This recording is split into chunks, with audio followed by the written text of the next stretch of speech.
ovu najtežu sesiju nakon ručka, tako da ćemo početi. Dakle, kao što je uobičajeno, imamo 3 izlaganja na ovoj sesiji.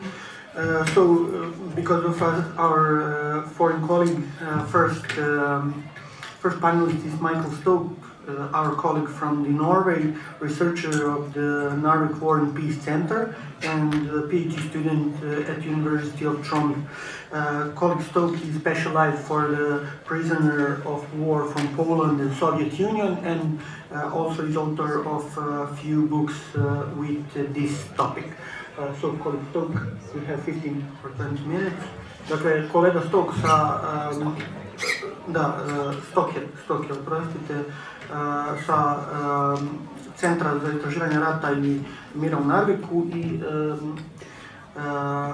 student doktorskih studija Univerziteta u Tromsu, govorit će nam danas o jugoslovenskim zatvorenicima u logoru u Norveškoj, odnosno u logorima u Norveškoj.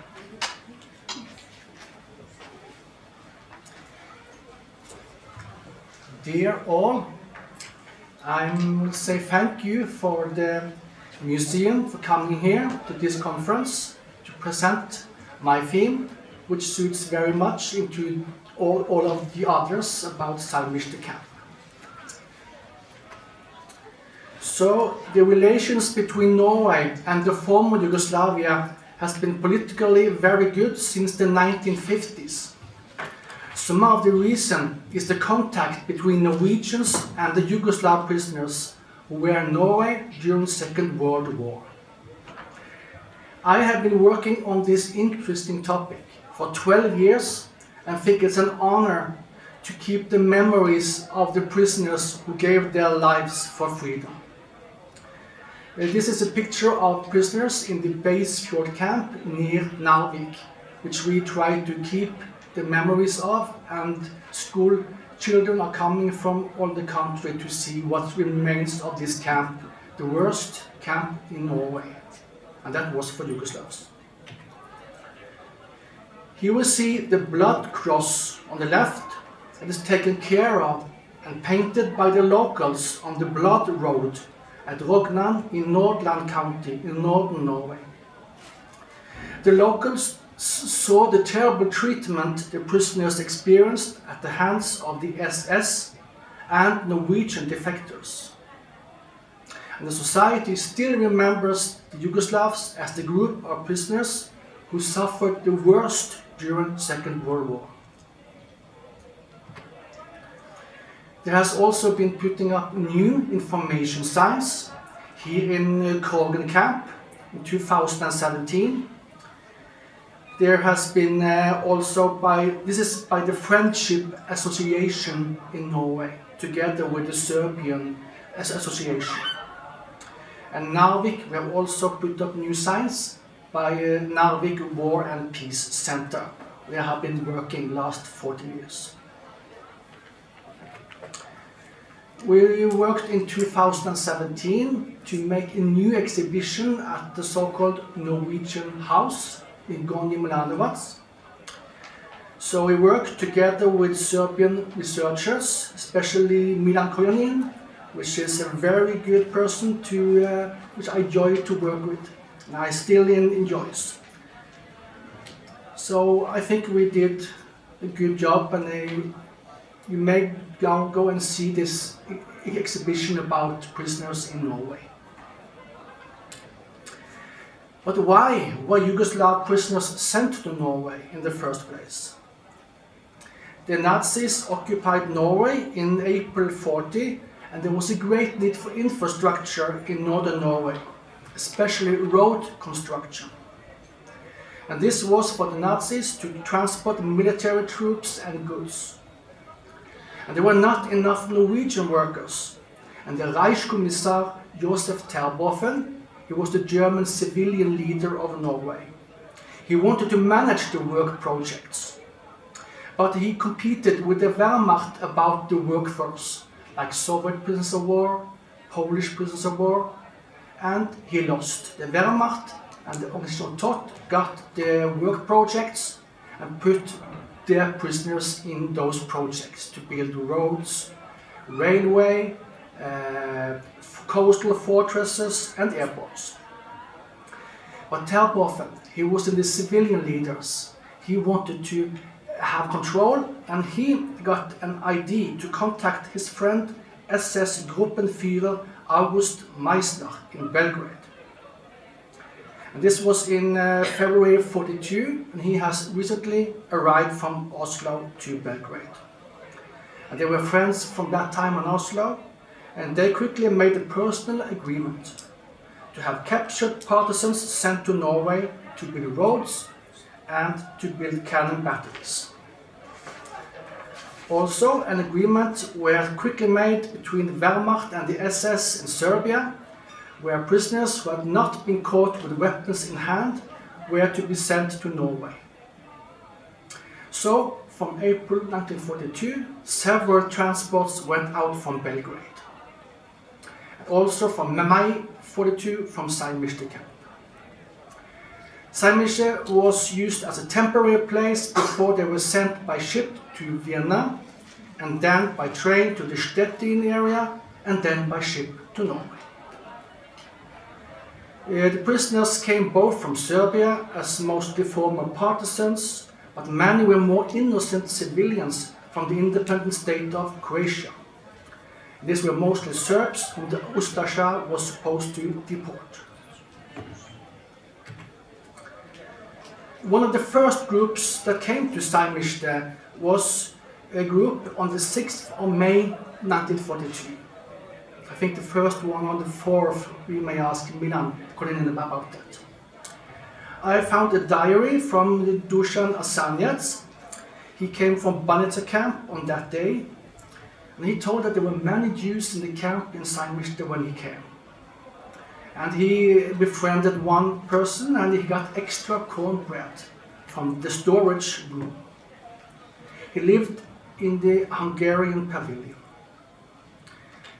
Asanets is only 5 days in the camp, but he wrote a lot about this camp. So we have transferred it to 15 word pages. Other prisoners were in this camp later, and this organization taught camp at Ushe were for weeks, some were for months, and one prisoner were over 5 months in these two camps, until he was sent to Norway in January 43. Already in Sajmište, prisoners had the letters KZH painted on the back of their jackets. And I believe that means Konzentrationslager Häftling. Former prisoners I interviewed in 2013, Ranko Neskovic from Čačak, told something sad and interesting. They were in the Sajmište camp and were given clothes that they realized were from the murdered Jews. A hole had been cut in the back of the jackets, and they had to sew in a round piece of cloth painted red. You can see on this back of the jackets here, they have this round circle, and it was red. And I found in the concentration camp system, on the left you can see there is a red mark, and that means the prisoner is fluchtverdächtigt, a prisoner who is inclined to escape. So that wasn't easy for Norwegians or soldiers to spot them if they escaped and they had these jackets with this information on the back. This is from Norway, where 2 prisoners were hanged because they tried to escape. From August 42, the camp at Ushe was used. The camp organization took over and tried to get the prisoner healthier and sort out those who were over 18 years old and could work in Norway. This was decided at a meeting in Berlin on the 17th of August 42. So earlier in the transports from April and May, boys down to 14 could be sent to work in Norway. But from now on, in August, they should be 18 and over. There had been so many sick when they came to Vienna that they sent back many prisoners. I have a number of 750 that were sent back from the camps near Vienna. And 35 died also from typhus or something else. So they tried to find healthier prisoners. Also many were sent back, unfortunately, to Yugoslav and killed. I can't go into detail in this, so I must go further. Here is a card from one prisoner that died in Norway. He had kept this card all the time. As you can see here, it says on the left down, wird als Arbeitsansatz nach Semlin gewiesen. Semlin is the German word for Semlin. So this was a big group that came from NDH in Yugoslav camp. And they were sent in different ships. This is actually not from 42 but 41 with Yugoslav prisoners of war. But I liked the picture and I thought it could be suited to just give an example how it could have been. And so they were sent first to Vienna area, where there was this Reichsautobahn-lager. Former camps from before Second World War were built on the Autobahn around the Vienna area. Good barracks, and they had little better conditioned prisoners in these weeks or months before they were sent further to Norway. Short information just from Ljubo Mladenovic, a journalist that wrote the book in 1991.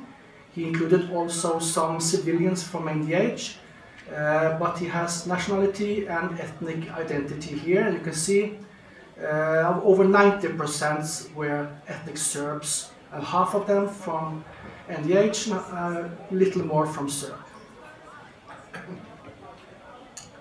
And I call them Yugoslavs all the time because I wanted to include all groups. But I don't know, maybe for the young people in Norway, maybe other places, it's difficult to explain and use the word Yugoslavia. Maybe I should try and use Serbs, Croats, and so on. The first group of 2,600 prisoners came to 5 SS camps in Norway in the summer of 1942. Later prisoners arrived until autumn 43, a total of 4,049 prisoners. But I will talk mostly about those prisoners that came to SS camps, because they experienced the most terrible camps in Norway during the Second World War. What kind of camps were these camps that the Yugoslavs came to? They were not connected to the concentration camp system in Germany and Poland. They were not connected to the Wehrmacht system with Soviet prisoners of war. These were an ad hoc system, as the SS leader Wilhelm Redis described them in a letter to Himmler. Himmler himself called the camps both concentration camps and labor camps. So I have been struggling to find the correct wording for these camps. And then I have to look at the people who ruled the camps, the administration. There were 2 SS officers in the administration that were in Oslo, because Himmler found leaders from concentration camps to lead this work project. And that was the terrible thing. You could have found some from the police camp or from civilian authorities, but he found SS leaders, concentration camp leaders. This is Sturmbannführer Hans Hüttich on the photo to the right. He had extensive experience since 1936 from concentration camp. Together in the middle is Hans Lorenz, arrived later autumn 42. Lorenz had been commandant in the Sachsenhausen for the last 2 years. And he had killed, for instance, 10,000 Soviet prisoners of war just the autumn before. And of the 5 camp commandants, 2 had extensive experience from service in concentration camps. The guard were 2 different groups. There was this Norwegian Hird. They were indoctrinated National Socialists. They were called Hilfspolizei, and were subordinated to the Schutzpolizei. The German guards came straight from training at Rügen in Germany, were mainly from Polizei Battalion 256, later called 26th Police Regiment. They came later to Poland and killed Jews, but they did not have any experience from guarding camps before. They came directly from training in this Schutzpolizei. And many of the Norwegian defectors were unfortunately brutal and murderous to the Yugoslavs, and this has been a shame for us Norwegians all time after. They got sentences, but to understand how young people down to 16 years old killed other Yugoslavs that were the defenseless, it's difficult to understand. So what were the orders for the treatment of the Yugoslavs?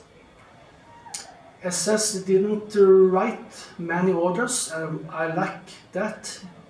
In my PhD I have used the oral messages that were the opening words of the SS for the prisoners in the camp. You know, they get the opening speech the first day they came, how the work should be and how they should be treated. But this was not a positive opening speech. There was, like, from a first-hand source I have from Johan Anninger, deputy commander in Karlsruhe camp. He said, "You were partisans and you have killed our soldiers. You have been brought here to work and to be destroyed. Have you understood that?" In two other prison camps, the wording was roughly the same. So I take this as this order should be the same for all commanders in the camps, to treat them very bad. And it started quite calmly, with few murders in the first 3 weeks, and the prisoners worked on the roads or other incidental work. But two incidents in mid-July 42 caused the violence and murder to escalate. First, many sick people in this camp, Basefjord, were declared to be possibly typhoid infected, typhus. And the Reichskommissar Terpov himself was in the area, and he decided to kill all sick people. So a total of 287 prisoners were shot on one night to 18th of July. And this is the largest single massacre in Norway during the Second World War. It's just unbelievable, terrible. And the second thing that happened was that two prisoners escaped from work in the Korgen camp, and they killed a German guard. They were on their way to Sweden, and then the SS took revenge by killing every 10th prisoner in one camp and every 20th in the other camp. A total of 60 prisoners were shot. After this, the violence escalated in all camps against the so-called dangerous prisoners that were also contagious. And many more were shot. I think I have a total number of 600, maybe 1,000 were shot by the SS if they seemed sick. If they weren't sick, the SS pressed them to be sick, and then they could shoot them. And the prisoners initially received very little food, and the condition for the sick were miserable. There was an SS doctor who inspected the camps, and he described that the prisoners received far too little food, and this was a large part of the reason for so many deaths. This was a report from a doctor, and they didn't have to follow this, even if it was an SS doctor. So there were 25 camps in all Norway. In total, both SS camps, 5, and Wehrmacht camps and Organisation Todt camps in central Norway. Camps in northern Norway had a mortality rate of from 35 to 82%. And then the average mortality was 73% in SS camps in just 9 months. This is unbelievable. And I used to call these camps in function like the worst concentration camps in Europe. Because in terms of death rate, many of the camps in Europe, like Mauthausen, had 50% death rate. Among the Yugoslavs, or even smaller. But they are not extermination camps, because those 5-6 camps in Poland where the railway line went straight into this gas chamber. But here, no, they had to work until they died. So, like this Professor Mark Buggen describes, in the concentration camps one could die, but in these camps in Norway one would die during the work. So I'm trying to find a new term for these 5 camps. Maybe I would call them extermination work camps. So it's terrible. And I compare with the camps in central Norway, around the Trondheim area, where the Stokke ran some camps. And those were bad, but nowhere as cruel as those under SS. And I can look at the death rate again. It's from 2 to 13%. So it shows that there were much different treatment from the different administrations, from Stokke to SS. And this nightmare or hell for the Yugoslav prisoners ended after 9 months in April 1943. Then the prisoners were taken over by the Wehrmacht, the German army, and the Yugoslavs were treated as prisoners of war, along with the Soviets and the Poles. They were not given status as prisoner of war, but because they were still called konsentrasjonsheftinger on the prisoner cards and in official documents. And they were changed into other camps under Wehrmacht. And now they could have visits from the Red Cross, and they could packages from the United States that were very good with cigarettes, and you could barter those with the guards to get bread. So now they had much food. And their death rate dropped to 15% in 1943, and finally in 1944 only 2% of the prisoners died. And that is mostly compared to the Soviet and the Polish, where there was 15 and 1% of the Polish prisoners died. So they got much better treatment. It was bad, but not as bad as it was under SS. I would like to say something briefly about the project where we collect information about the dead Yugoslav prisoners. Together with the Falster Center, the Narvik War and Peace Center has a project to register all dead Yugoslavs in Norway. It's the War Graves Service in the State Department of Culture that financed this project. You see a web page here. Krigsgraver means war graves. So here is many of the Soviets already. And we have lists from books from former prisoners, but the only names and place of residence. We don't have dates of birth, for instance. So we're now gathering many cards from different archives. This is Buntes Archiv in Berlin, because the cards were sent together with the dog tag from the dead prisoners to this archive. And we have now found them because we have the names. It's very interesting to find different cards of the dead. So we will now also ask for cooperators to find partners to cooperate now here in Serbia, and look for information about those who went to Norway and compare to the list we have and do great work from next year and further on. And I also work with one friend here, Knut Flovik Thoresen, in this project. He is a historian who writes now a book about the prisoners and their families. So this is a very nice trio we have from the Falster Center, him and me. And hopefully we'll find some partners here in Norway to participate.